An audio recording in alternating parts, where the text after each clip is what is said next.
study why they built all those pyramids, chapter 58, April 2, 2189 AD, debate.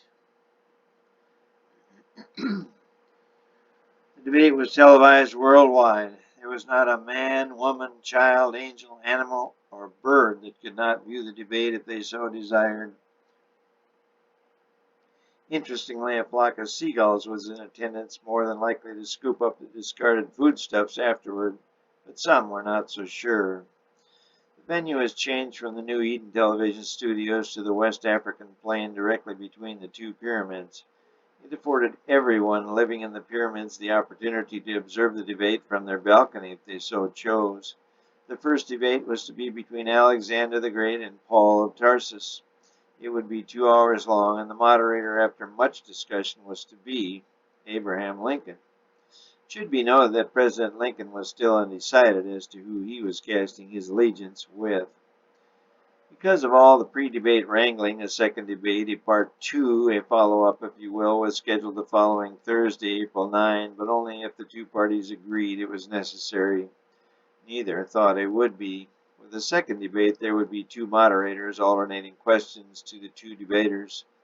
Julius Caesar and King Solomon were scheduled to be the moderators. The identity of the debaters was yet to be determined.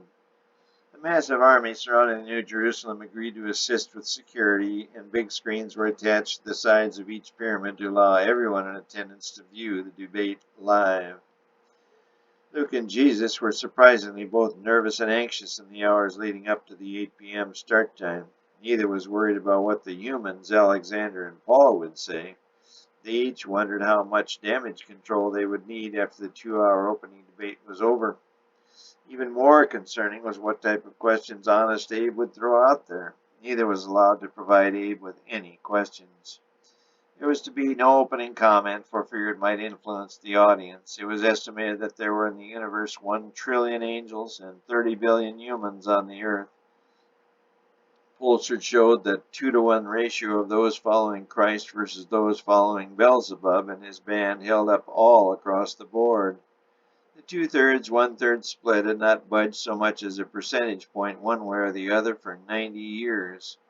The New Jerusalem had landed on Earth Thanksgiving Day, November 28, 2099.